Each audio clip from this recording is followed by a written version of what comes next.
SCPTSP ಹಣ ಕೊಟ್ಟಿದ್ದೇವೆ ಅಂತ ಹೇಳಿದ್ದಾರೆ. ನಾನು ಪದೇ ಪದೇ ಹೇಳಿದ್ದೇನೆ, ಎಲ್ಲ ಮಿನಿಸ್ಟೇರಿಯಲ್ ಹೆಡ್ಸ್ 50% ಡಿವೈಡ್ ಆಗತ್ತೆ. 42ರಲ್ಲಿ 21,000 ಕೋಟಿ ಎಲ್ಲ ಡಿಪಾರ್ಟ್ಮೆಂಟ್ಗಳಿಗೆ ಹಂಚಿಕೆ ಆಗಿಬಿಡುತ್ತೆ. ಉಳಿಯೋದು 21,000 ಕೋಟಿ. ಇಲ್ಲೇನು ಮಾಡ್ತಿದ್ದಾರೆ, ಎಲ್ಲ ಗ್ಯಾರಂಟಿಗಳು ಎಲ್ಲರಿಗೂ ಫ್ರೀ ಅಂತೇಳಿ ವಾಗ್ದಾನ ಮಾಡಿದ್ದಾರೆ. ಆದರೆ ದಲಿತರಿಗೆ, ಪರಿಶಿಷ್ಟ ಜಾತಿ ವರ್ಗಗಳಿಗೆ ಆ ಎಲ್ಲರಿಗೂ ಕೊಡೋ ಹಣ ಕೊಡ್ತಾ ಇಲ್ಲ.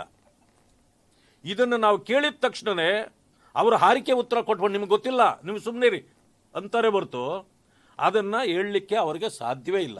ಯಾಕೆಂದರೆ ಇಲ್ಲಿ ವಂಚನೆಯ ಜಾಲ ಇದು. ಇಲ್ಲೇನು ಮಾಡ್ತಾರೆ, 14,000 ಕೋಟಿಯನ್ನು ಈ ಗ್ಯಾರಂಟಿಗಳಿಗಾಗಿ SCPTSP ಹಣನ ತೆಗೆದು ಅವ್ರಿಗೆ ಹಂಚಿಬಿಡ್ತಾರೆ. ಅಂದರೆ ಗ್ಯಾರಂಟಿ ಹೆಸರಿನಲ್ಲಿ ಕೊಡೋ ಹಣ ದಲಿತರ ಪಾಲಿಗೆ ಕೊಡೋದಿಲ್ಲ. ಅಂದರೆ ದಲಿತರಿಗೆ ಗ್ಯಾರಂಟಿಗಳ ವಂಚನೆ ಮಾಡಿದ್ದಾರೆ. ಇವರ ಶ್ರೇಯೋಭಿವೃದ್ಧಿಗೆ ಇರಿಸಲಾಗಿರ್ತಕ್ಕಂಥ 42,000 ಕೋಟಿಯಲ್ಲಿ ಅವರಿಗೆ 14,000 ಕೋಟಿ ತೆಗೆದುಬಿಟ್ರೆ ಕೇವಲ 7,000 ಕೋಟಿ ಉಳಿದಿರ್ತದೆ. ಇದರಲ್ಲಾದರೂ ಕೂಡ ಕನಿಷ್ಠ ಪಕ್ಷ 7 ನಿಗಮಗಳಿದೆ.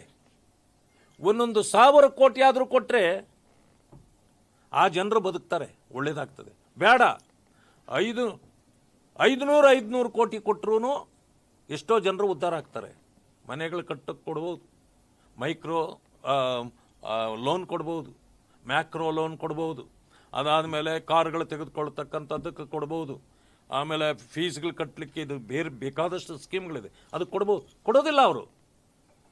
ಇದುವರೆಗೂ ನಾವು ಸದನದಲ್ಲೂ ಕೇಳಿದ್ದೇವೆ, 550 ಕೋಟಿ 7 ನಿಗಮಗಳಿಗೆ ಹಂಚಿಕೆ ಮಾಡ್ತೇವೆ ಅಂತೇಳಿ ಹೇಳಿದ್ದಾರೆ. ಯಾವಕ್ಕೂ ಕೂಡ ಇವತ್ತಿನವರೆಗೂ, ಇನ್ನೇನು ಬಡ್ಜೆಟ್ ಮುಗೀತಾ ಬಂತು, ಈಗ ಇನ್ನು ಬಡ್ಜೆಟ್ ಹೊಸದು ಬರ್ತದೆ, ಈಗಲೂ ಕೂಡ 300 ಕೋಟಿಗೆ ಮೇಲೆ ಕೊಟ್ಟೇ ಇಲ್ಲ.